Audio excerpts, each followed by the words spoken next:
Сайн байна уу? Энэ видеогоор тоон өгөгдлийг графикаар хэрхэн дүрслэх вэ гэдэг энэ хичээлийг авч үзье. За эхний авч үзэх график дүрслэлийн арга бол хистограммын арга байна. Хистограммын арга дээр за жишээлбэл энэ дээр нэг судалгааны үр дүнгийн хэсгийг авсан байна. За креатин фосфатаза гэдэг энзим нь булчин болон тархины үйл ажиллагаанд оролцдог юм энзим байна.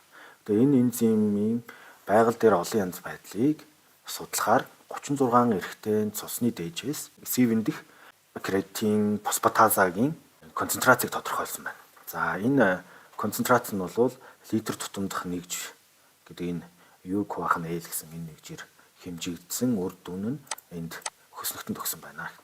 За энэ төрлийн өгөгдлийг хэрхэн графикаар дүрслэх вэ? Энэ талаар авч үзье. За тухайн өгөгдлүүдийг чагсаагаад за мэдээж эрэхтэй 1 2 3 гэх мэтчлэн 36 дээж байгаа. За 36 дээж дэх креатин фосфатазагийн концентрац нь энд бичээд тоон өгөгдөл. За тэгвэл бид нар энэ тоон өгөгдлийг хистограммаар үзүүлэхийн тулд эхлээд биднэрт тухайн өгөгдлөөр ренжээ тодорхойлох хэрэгтэй. Excel дээр байгуулахдаа бол bin гэж нэрлэдэг. Бид нар за үүнийг тодорхойлохын тулд эхлээд максимум минимум эхлээ олчих хэрэгтэй. Max тэнцүү max ингээд хамгийн их нь боллоо. Тэнцүү min хамгийн бага утгыг өгөгдлийнхээ хамгийн бага утга 25-аас 203-ийн хооронд байна. За үүнийг range утгыг би эндээс кофетад авчи. Range утгыг энд авах. За 20-оос 40-ийн хооронд. За 40 нь өөрөө орохгүй гэсэн үг. Энэ тэмдэглэгээ бол 20 нь ороод 40 нь орохгүй. За дараа нь 40-оос 60-ийн хооронд 60 нь орохгүйгээр гэдэг ийм одоо тэмдэглэгээ энэ дээр харагдчихна. Энийг бол бид нар интервал гэж нэрлэдэг. 10 жилийн математикийн хичээл дээр үздэг. За одоо тэгвэл бид нар Excel дээр байгуулахдаа энэ дээр bin зааж өгнө. Bin гэдэг нь бол ямар утгаас ямар утгын хооронд вэ гэдгийг илэрхийлдэг. Зайг хэлж байгаа гэсэн үг. За тэгвэл бид нар энэ дээр максимум утгыг бичиж өгнө. Гэхдээ биднэрт 40 нь өөрөө орохгүй гэдэг утга бичиж байгаа учраас бид нар бингийнхээ утгыг 39.5 гэдэг өгч. 39.5-аас дээшээ бол 40 рүүгээ ороод тоологдно гэсэн. За 59.5 гэх мэтчлэн ингээд бинд хуваач. 20-оос 40, 40-оос 60 гэсэн утгатай бүртгэгдэнэ гэсэн үг. За дээдсэд нь 219-өөс бага. Мэдээж хамгийн их нь бол 203 учраас энэ 220 дотор бол байж байгаа гэдгийг харж байна. За дараа нь одоо биднэрт график байгуулахдаа эхлээд 20-оос 40-ийн хооронд хэдэн утга бүртгэгдсэн байна вэ гэдгийг бид нар тоолох хэрэгтэй. Тэгээд дараа нь хистограмм байгуулна. За үүнийг байгуулахдаа бид нар Excel-ийн data analysis гэдэг энэ хэрэгслийг ашиглана. За тэгээд Excel-ийн хувьд энэ бид нар хистограмм байгуулахдаа бид нар одоо энэ завсруудад хэдэн утга бүртгэгдсэн байна вэ гэдгийг эхлээд тоолуулах хэрэгтэй. Тэгээд тоолуулах болон хистограмм байгуулахдаа бид нар Excel-ийн энэ data analysis-ний data analysis гэдэг энэ түүлийг ашиглана.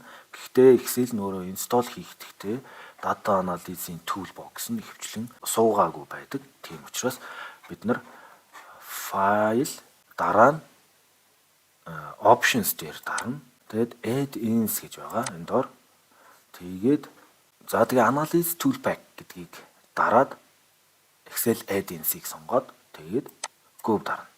За энэ дээр бол бүгдийг ингээд оруулсан байж байна.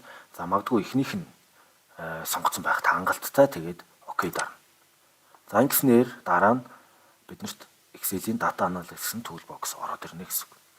За одоо тэгвэл бид нэр энэ завсруудад маань хэдэн утгууд бүртгэгдсэн байна вэ гэдгийг data analysis toolbox-ыг ашиглаж олно гэсэн үг. За жишээлбэл энэ дээр үзүүлье. Ингээд data analysis дээр дарна энэ дээр олон төрлийн статистикийн анализуудын сонголтууд гарч ирнэ. За энэ дундаас хистограммыг сонгоод хистограммыг сонгосны дараа энэ одоо дэлгэц гарч ирнэ. Энэ дээр бид нар input range гэж байгаа. Энэ input range гэдэг бол бидний өгөгдлөө өгнө. За энэ data-ийн нэртэй нь оруулчих. Энэ одоо сонгоод enter дарчихна. За дараа нь bin range гэж байгаа. Bin range нь бол бид нар хамгийн одоо энэ бинтэгээс нь эхлээ нэртэй сонгоч шүү. Тэгээд энэ хамгийн их утгуудтай шалгахыг сонгоод тэгээ дараа нь энэ лейблийг шалгах хэрэгтэй. Лейблийг оруулсан бол лейблээ ингээд сонгоно. Хэрвээ лейблийг буюу одоо биеийн эсвэл энэ концентрацийн нэрүүдийг аваагүй бол бид нар энийг лейбл гэдгийг сонгохгүй одоо тиклэхгүй байна гэсэн. За тэгээд output range зааж өгнө. Output new worksheet дээр гаргуулж болно. За гэхдээ хөвчлэн бид нар энэ output range заагаа өгч бол зүгээр одоо нэг дэлгэцэн дээр харуулна гэсэн үг. За энийг сонгоё. Тэгээд хамгийн сүүлд энэнийг шалгах хэрэгтэй. Chart output гэдэг. Chart output гэдэг бол бидний хистограм байгуулагдах энэ сонголт гэсэн үг. За тэгээ окей дарна. За ингээд гараад ирлээ гэсэн. За bin гэдэг нь 20-с 39.5 буюу 40 хооронд гэсэн. Энэ дээр тоонууд нь байна. За бүгдээрээ кофедод авчи энэ дээр оруулчих өгдлөө. За үүнийг нэрлэхдээ бүгдээрээ давтамж хийч тэ. Давтамж. За иймэрхүү маягтайгаар хистограмма байгуулчихна. За одоо хистограмма илүү гоё дүрслэж байгаа гэж бодъё. За хистограммынхаа тайтлыг буюу нэрийг өөрчилнө. За нэр нь бол за гистограм. Юуны гистограм бэ гэхээр CK-ийн концентрацийн гистограм гэж орсоор галглаад өччих гистограм грам хоёр юмтэй гэж боддог. За ингээд гистограм гэдээ оруулчих. За бингийн оронд бид нар юу гэхээр CK-ийн CK-ч концентрацч бүтэн нэрээр нь бичиж бас болно. За UCL-ч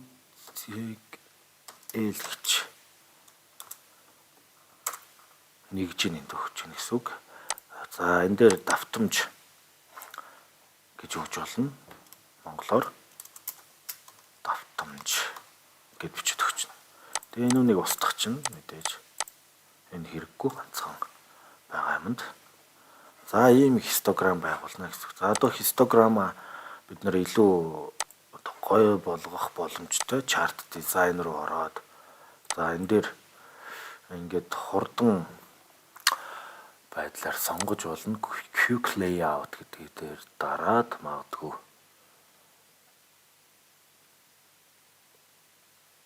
За энэ дээр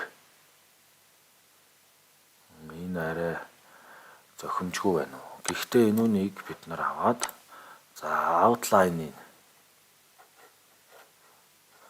форматыг өөрчилж болно.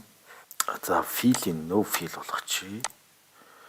Тэгээд border-ийн магадгүй хараар гэд байгуулчих. Ганцхан төрлийн өгдөл байгаа учраас за ингээ харах юм бол бид нар илүү одоо хар цагаанаар хэвлэхэд илүү хялбархан зурагтай боллоо. За одоо бид нар хистограммынхаа энэ рейнж утгуудыг илүү одоо өгдөл дээр энэ байгаа шиг бичиж оруулж өгье. 20-с 40 хооронд гэдэг юм. Энэ завсруудаа энэ дээр оруулж өгье. За одоо бид нар энэ завсрын утгуудаа энэ доор нэрэн дээр нь бичиж өгье. Энийг яаж хийх вэ гэхээр одоо жишээл энэ дээр дараад тэгээд select data гэдэг дээр дарна. За frequency энэ бол өөрчлөх шаардлагагүй. Харин энэ мөрийг энэ дээр edit дарна. Хэвтэ тэнхилгийг edit-ийн за sheet 1 дээр энэ утгууд нь энийг сонгоцсон байгаа байхгүй. Энэ үүний оронд бүгдээрээ энийгээ зааж өгнө. 20-с 40 хооронд эсвэл 40-с 60 хооронд ч гэдэг юм ингээд заадаг нь окей дарна гэсэн. За ингэснээрээ бид нар завсрын утгуудаа ингээд график дээр нэмж оруулж ирлээ. За тэгээд цаашлаад энэ Y тэнхилгийн хуваарийг одоо давтамжийн хуваарийг өөрчлөе л дөө. Энийг болохоор ингээд major-ийн магадгүй 2-оор minor магадгүй 1-ээр тийм ингээд хүчиж болно. Энэ дээр дараад tick mark outside за бүр cross болгочихъя. Major minor-ийн inside болгочихъя. За ийм байдалтайгаар. За дараа нь энэ графика бүхлээр нь сонгоод за жоох ингээд томор харуулчихъя. Графика бүхлээр нь сонгоод фонтоо өөрчлөе. Times New Roman болгоё. Roman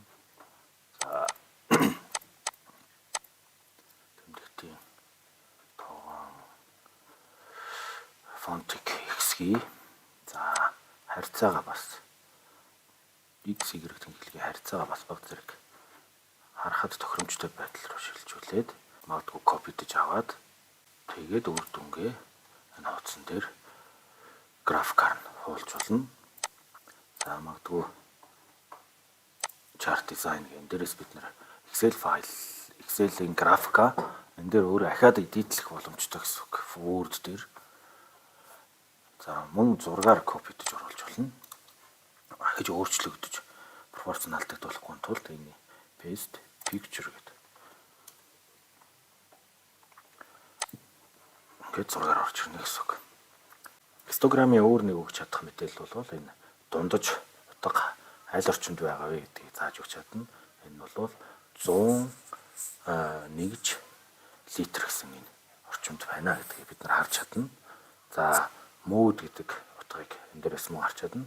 Энэ mode гэдэг бол хамгийн олон тохиолдож байгаа тохиолдлын тоон бол ойролцоогоор мөн 100 орчим буюу 100-аас 120 орчимд гэсэн энэ багнан дээр байгаа гэж авч үзэж чадна. Мөн энийг бол зүүн төгсгөл, зүүн сүүл, за энийг бол баруун сүүл буюу баруун төгсгөл гэж ярилж чадна. За гэрийн даалгаварт дараах график байгуулна. Эхнийх нь багнан график байгуулах даалгавар байна. Австралийн физиологчид хүнд номтой цөмхөн өсвөр насныхны хүзүүний өвдөлтөд нөлөөлдөг хэсгийг судлахдаа 585 өсвөр насныхны судалгаанд хамруулсан. За тэгээд хизээч өвддөггүй буюу өвдөлтгүй сурагчдын тоо 1179. За бараг өвддөггүй сурагчдын тоо 159. За дараа нь заримдаа өвддөг тоо 173. За ихэвчлэн өвддөг нь 164. За үргэлж өвддөг гэдэг нь 10 гэсэн. Нийтдээ 585 юм тоог бүртгэж авсан. Тэгвэл эдгээр тоонуудыг ашиглаад багнан график байгуулан за Word файл дээр төрсөлж үзүүлнэ. Дараагийн даалгавар бол палеонтологчид устжгүй болсон хөхтөн амьтны 36 дээжийн арын дээд арааны өргөнийг миллиметрээр хэмжижээ. Тэгээ үр дүнг дараах байдлаар чагсааж бичсэн байна. 1 2 6.1 5.7 гэх мэтчлэн. Тэгвэл энэ өгөгдлийн тоон өгөгдлийг ашиглаад хистограммаар төрсөл. За тэгэд төрсөлсөн хистограмма ямар хэлбэртэй байгааг тайлбарлан бичнэ үү.